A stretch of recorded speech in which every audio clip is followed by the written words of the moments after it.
மஞ்சள் காமாலை அல்லது ஜாண்டிஸ் அப்படின்றது ஒரு சிம்டம், அதாவது பல வியாதிகளினுடைய ஒரு பிரதிபலிப்பு.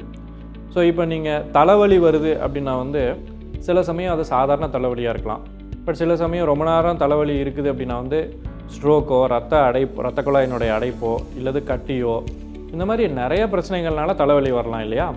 அதே மாதிரி தான் மஞ்சள் காமாலையும், அதாவது ஜாண்டிஸும்.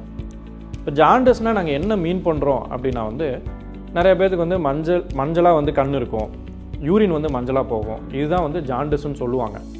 இது ரத்தத்தில் செக் பண்ணி பார்க்குறப்ப பிலிருபின் அப்படின்ற ஒரு ரத்த டெஸ்ட் அதிகமாக இருக்கும். இதுதான் ஜாண்டிஸ்.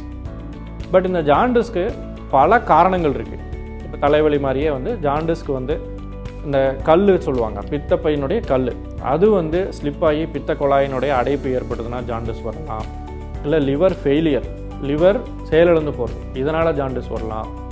லிவரோ அல்லது பித்த குழாயினுடைய கட்டி, அதனால் ஜாண்டிஸ் வரலாம், மஞ்சள் காமாலை வரலாம். ஸோ இது எல்லாமே இந்த பிலிருபின் அதிகமோ இல்லை ஜாண்டிஸ் மஞ்சள் காமாலை மாதிரி தான் பிரதிபலிக்கும். ஆனால் ஒவ்வொரு வியாதிக்கும் ட்ரீட்மெண்ட் வேறு வேறு. எப்படி பர்மனெண்ட்டாக சரி பண்ணுறது வேறு வேறு மெத்தட்ஸ் கம்ப்ளீட்டாக. ஸோ அதனால் ஜாண்டிஸ் வருது அப்படின்னா தயவு செஞ்சு நீங்கள் கரெக்டான அணுகுமுறையை எடுத்து எதனால் வருது அப்படின்றத கண்டுபிடிக்காமல் சும்மா லாங் டேர்முக்கு ஒரு நேட்டிவ் மெடிசனோ நாட்டு மருந்தோ அல்லது ஓவர் த கவுண்டர் மெடிக்கேஷன்ஸு நீங்களாக ஃபார்மசி போய் மருந்து சரி மஞ்சள் காமாலைக்கு மருந்து கொடுங்க அப்படின்ற மாதிரி எடுக்கிறத கம்ப்ளீட்டாக அவாய்ட் பண்ணுங்கள். ப்ளஸ் எதனால் மஞ்சள் காமாலை வருது அப்படின்றது கண்டுபிடிக்கிறதும் ஈஸி. ஸோ இப்போ நீங்கள் பிலிருபின் நான் சொன்னேன் இல்லையா, ஜாண்டிஸ், அதே மாதிரி ரத்த டெஸ்ட்லேயே பல க்ரைட்டீரியா இருக்குது. இப்போ லிவர் ஃபங்க்ஷன் டெஸ்ட் அப்படின்னா அதில் ஒரு 7 இண்டிகேட்டர்ஸ் இருக்குது. அதில் ஒரே ஒரு இண்டிகேட்டர் தான் அந்த பிலிருபின். அது மட்டும் இல்லாமல் எந்த டைப் ஆஃப் பிலிருபின், அதாவது டைரெக்டாக இன்டைரக்டாக, அப்புறம் என்சைம்ஸ்னு சொல்லுவோம், SGOTPT, அது எல்லாமே இப்போல்லாம் லிவர் ஃபங்க்ஷன் டெஸ்ட்டுன்னு போய் நீங்கள் பிளட்டு லேபில் கொடுத்தீங்கனாலே அவங்களே அந்த 7 பேராமீட்டர்ஸை க்ளீனாக பண்ணிடுறாங்க. அது மட்டும் இல்லாமல் சாதாரண ஒரு ஸ்கேன், அல்ட்ராசவுண்ட் ஸ்கேன்லேயும் நமக்கு மேக்ஸிமம் தெரியறதுக்கான வாய்ப்பு இருக்குது. So 80 to 90% of the time basic blood டெஸ்ட்லையும் ஸ்கேன்லேயும் நம்ம எதனால் இந்த லிவர் பிரச்சனை எதனால் இந்த மஞ்சள் காமாலை வருது அப்படின்றத ஈஸியாக கண்டுபிடிக்கலாம்.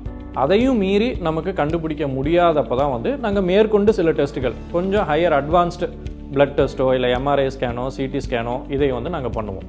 நீங்கள் தயவு செஞ்சு ஜாண்டிஸ் ஒரு வியாதின்னு நினச்சிக்கிட்டு அதை அப்ரோச் பண்ணாதீங்க. ஜாண்டிஸ்ன்றது ஜஸ்ட் ஒரு சிம்டம். ஸோ அதுக்குண்டான ட்ரீட்மெண்ட்டை நம்ம என்னன்னு கண்டுபிடிக்காத வரைக்கும் அது கரெக்டான ட்ரீட்மெண்ட் நம்மளால் டெலிவரியே பண்ண முடியாது. இதை ஏன் நான் திருப்பி எம்பசைஸ் பண்ணுறேன், ஏன் இதுக்கு இம்பார்ட்டன்ஸ் கொடுக்குறேன் அப்படின்னா நிறையா பேர் செல்ஃப் மெடிக்கேஷன்ஸை, அதாவது நாட்டு மருந்து, இந்த கீழாநெல்லி ஜூஸ் குடிக்கிறேன், கீரை சாப்பிட்றேன் அப்படின்ற மாதிரி தவறான அணுகுமுறையினால் நமக்கு மெயினாக என்ன ஆகுது அப்படின்னா டைம் வேஸ்ட் ஆகிடுது. டைம்ன்றது ரொம்பவே ஒரு முக்கியமான விஷயம். ஏன் அப்படின்னா லிவர் கொஞ்சம் கொஞ்சமாக அப்படியே ஸ்லோவாக கிராஜுவலாக ஃபெயிலியர் ஆகிறப்ப, இல்லை கல் அடைப்பு ஏற்படுறதுனால அந்த பித்தம் தேங்கி நிற்கிறப்ப, இந்த மாதிரியான இன்ஃபெக்ஷன்ஸ் வெளியிருந்து வர கிருமிகளினுடைய தாக்கம் அதிகமாக இருக்கப்ப டக்குன்ட்டு பேஷண்ட் வீக் ஆயிடுவாங்க. ஸோ அந்த சமயத்தில் பேஷண்ட் வரது ரொம்பவே ஒரு சிவியர் கண்டிஷனில், ரொம்ப மல்டி ஆர்கன் ஃபெயிலியர், அதாவது பிபி கம்மியாகி ரொம்ப உடம்புனுடைய அதர் ஆர்கன்ஸ்லாம் வீக் ஆகி வரப்போ ரொம்ப டிஃபிகல்ட்டாக இருக்குது. அதாவது பேஷண்ட்டுடைய பாடியுமே ரொம்ப வீக்காக இருக்கும். ட்ரீட்மெண்ட் மருத்துவமே ரொம்ப எக்ஸ்ட்ரீமாக ஐசியூவில் அட்மிட் பண்ணி சில சமயம் ஆப்ரேஷன் எமர்ஜென்சியாக பண்ணுற அளவுக்கு கூட நமக்கு ரொம்ப எக்ஸ்ட்ரீம் கண்டிஷன்ஸ் போகும்.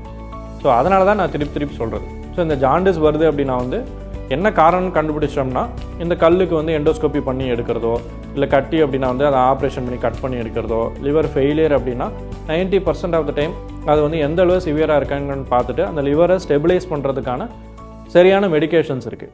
ஸோ அதனுடைய கொடுத்தோம் அப்படின்னா நமக்கு அந்த வயிற்றில் இருக்க தண்ணியை வற்ற வைக்கிறது, கிட்னி நல்லா செயல்பட வைக்கிறது, இந்த லிவரை ஸ்டெபிலைஸ் பண்ணுறது. ஏன்னா லிவர்னாலையும் கிட்னி ப்ராப்ளம் வரும். ஸோ அதெல்லாம் நம்ம ஈஸியாக நம்ம கரெக்ட் பண்ணுறதுக்கு எங்களுக்கும் டைம் இருக்குது. உங்களுக்கும் பாடி ரொம்ப வீக் ஆனதுக்கப்புறம் விடுறதுக்கு பதிலாக ஓரளவு முன்னாடி ஸ்டேஜ்லேயே நம்ம ஈஸியாக ட்ரீட் பண்ணிடலாம்.